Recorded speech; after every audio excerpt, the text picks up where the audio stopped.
Hi everyone, Miss Ruby here with another art lesson from the garden.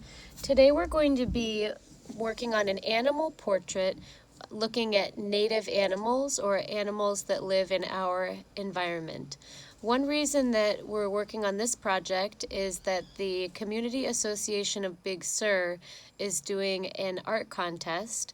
They're doing a campaign to promote fire awareness and fire prevention so that we hopefully won't have fires like the one we had this year that burned about 100,000 acres. So as we're working on this project, I'd like you guys to think about the animals we're looking at and how they may have been affected by the fire. So the same way that some people lost their homes in these recent fires, a lot of animals lost their homes and their habitats. So we are looking at different photos. I've given you guys some different options and I'll show you ways to break those down. But basically we're going to start out with an oil pastel and we're going to look at our little baby mountain lion here. In this photo, you have the choice if you want to do both of the animals, or I'm kind of just going to focus on this one for right now. But so the same way that we've looked at other sketching projects, we're going to look for the big shapes first. So if I look at the head of this mountain lion, I'd say it's pretty big. And that's the biggest part that I see. I know its body would be pretty big too, but I don't see most of its body. So I'm starting with the head, which is kind of an oval shape, and it's a little bit smaller, and it has this kind of bump that sticks out for the muzzle. Then I see that the ears are really big shapes, okay, and those are kind of like almost like a half circle or half oval. They're very rounded, and he hasn't quite grown into them yet, so they're pretty big. They're really far apart also. They're kind of shooting out the sides of the head. So then I see that the eyes are about halfway down the head, and those are kind of a big almond shape with a dark area that points down towards the nose. Okay, and they're pretty far apart. There's at least another eye's width in between there, so I'm going to think about that. And then there's some space down, and then we run into the shape of the nose, which is kind of like a triangle shape or like an upside down heart, or actually a regular heart. And then I see kind of an upside down Y shape, or like a little line and then that goes down. I see kind of a circular shape for the two little cheeks also. And then I see a lot of detail, but we're not going to focus on detail just yet. So I was working with my oil pastel to find the big shapes on my photo, but when we're working on our art paper, this is a nice watercolor paper, we're actually going to start with a chalk pastel. So I can tell the difference because these don't have wrappers and they're rectangular, not round. So when I start my sketch here, I can decide where I want this to be. I see that in the photo it's kind of down below here, but I could make it take up a little bit more space if I want to.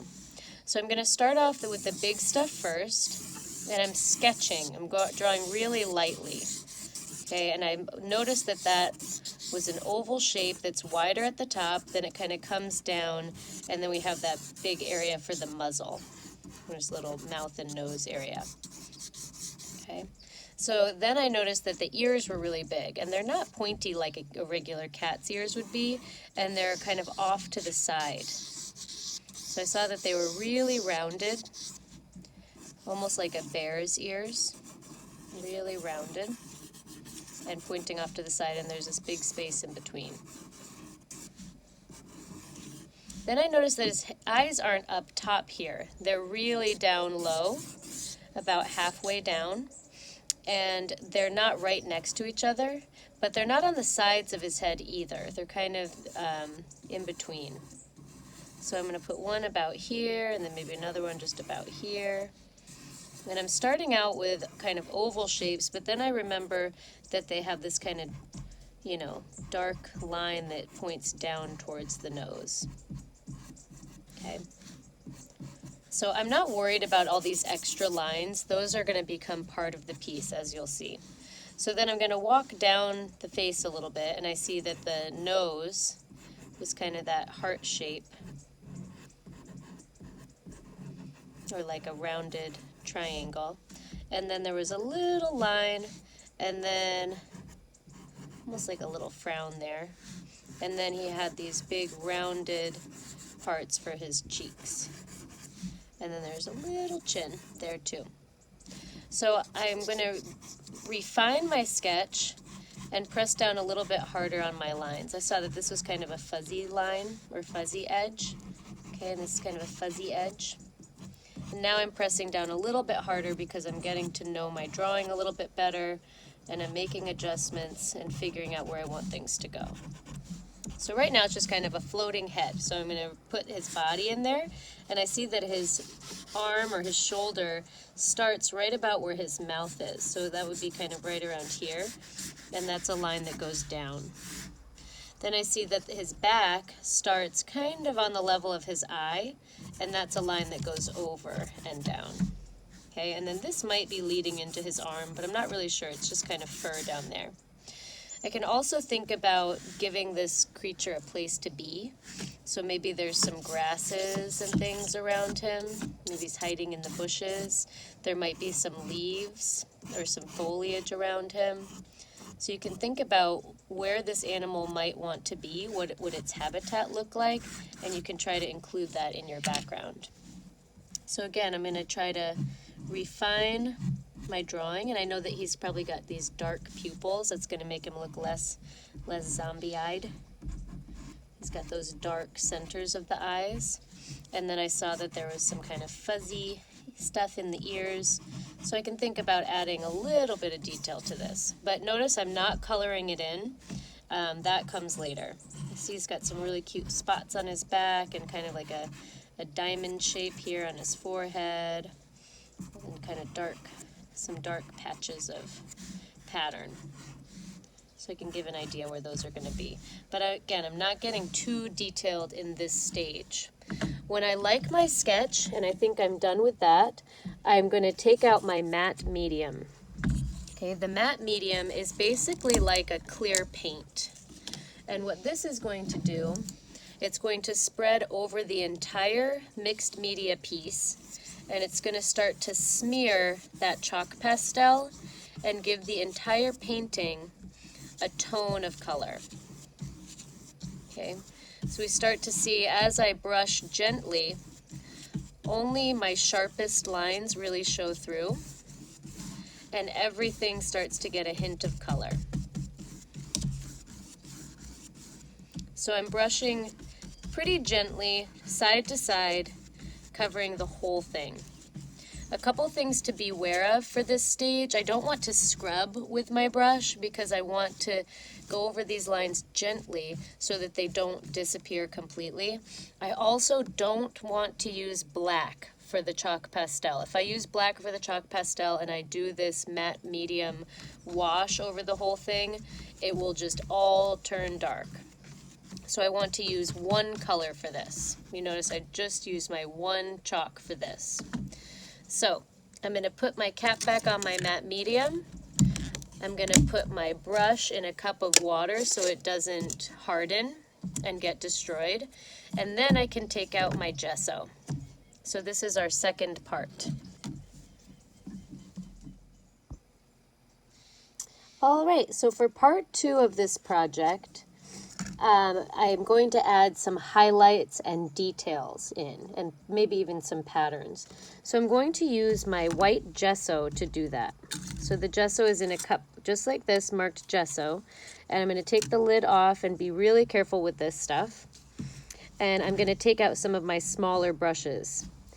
So when I look at this mountain lion baby or mountain lion cub, I see that it has some lighter spots on it or lighter areas, and also some really cool textures. Like it's got fur all over it, and it's got beautiful marks all over it. It even has a little sparkle in its eye.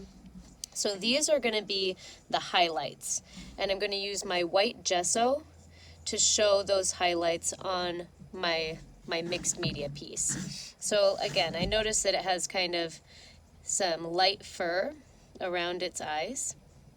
I notice it has kind of a couple little white stripes around its mouth.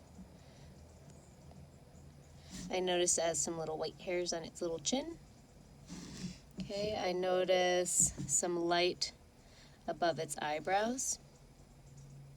And I'm using this tiny brush to do this. If I lay my brush down, it makes a thick mark. You can see what that looks like. But if I stand my brush up tall and just use the very tippy point of it, I get a really tiny mark. So I've also given you a larger brush and a fork. And the fork is kind of fun for adding in some texture of fur. So if you have a furry animal, you can think about using that to create some furry texture. I'm just dipping into my gesso and adding a little bit of detail, pattern, and texture. So I also noticed that it has kind of a little sparkle in its eye. So that's something I can add in.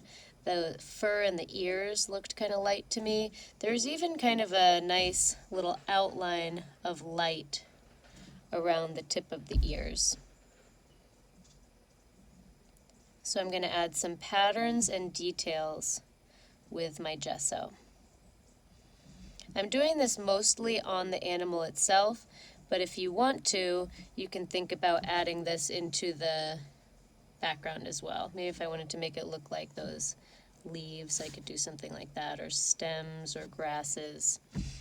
Whatever you do, you just want to make sure that it's not taking away from the animal itself. We want the animal itself to be the star of the show.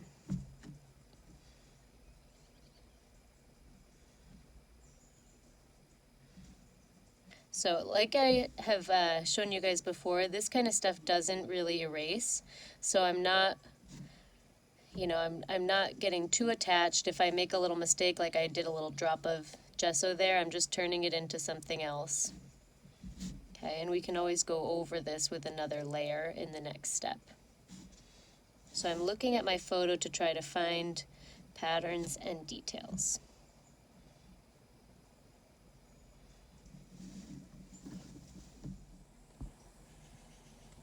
All right, so for part 3 of this mixed media animal portrait, we're going to add a little touch of color, some dark values, and tie the whole piece together. So this is our part 3.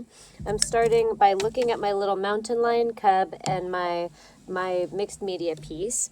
And I just added all the highlights and some patterns and some textures.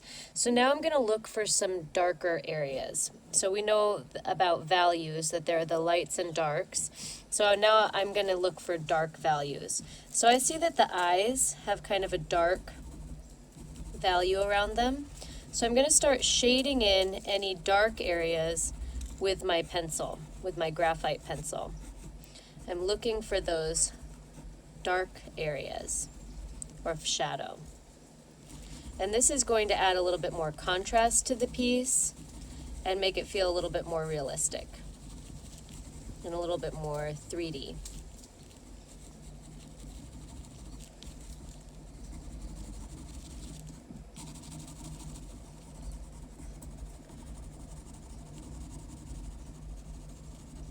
So I'm thinking about the parts that I really want to stand out, like the mountain lion cub's face. I want that to really stand out. And I wanted those whiskers to stand out, so I'm putting the dark in between them, not just right over them.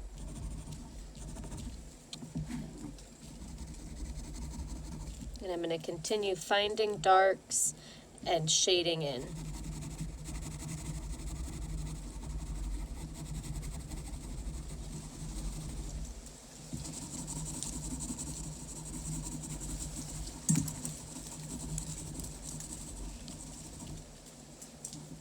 You'll notice that thanks to my sketch, I have a pretty clear idea of where things should be.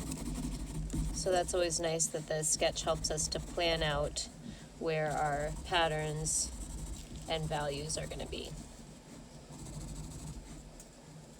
So I notice there's a lot of dark under his chin here. You can use your finger to blend the graphite a little bit too. That helps move it around a little bit. I notice it's kind of splotchy because he's got spots.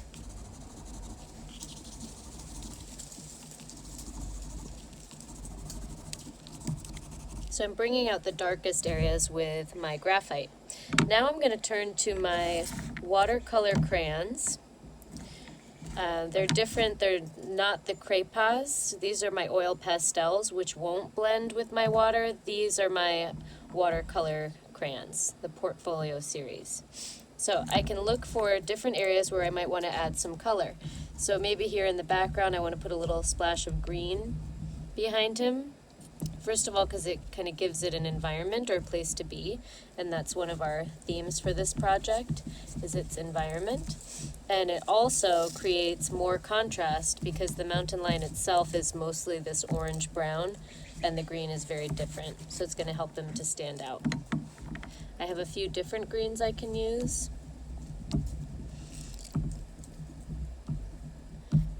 I'm just giving a little bit of color, and then you can play around with softening this color with your brush.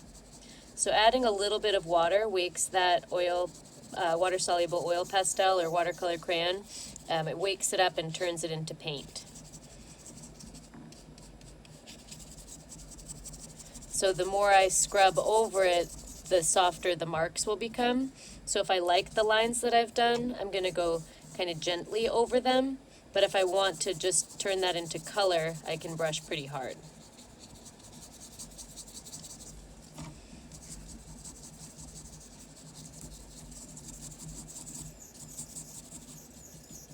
So I'm being careful not to cover up my mountain lion. I want him to stand out. Then I can add some color onto the mountain lion itself. And again, this is not exactly a science piece, it's an art piece. So I can give it a little bit of flair with color. I'm still thinking about the light parts and the dark parts and where those might be. And just adding a little bit of fun contrast to this piece.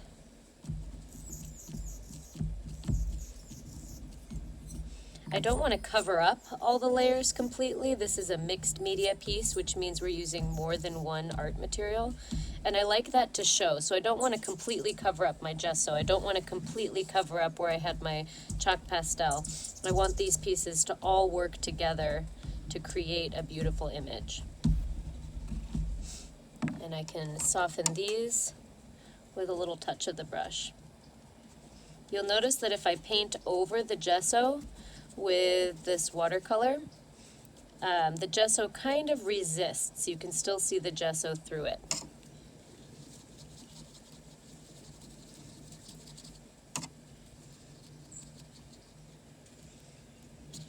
So the key is to create enough contrast or difference in light and dark or difference in color so that your animal really stands out from its background and becomes the most important part of the piece. We also are looking at how to use these different materials together and how to create pattern and detail with all these different media.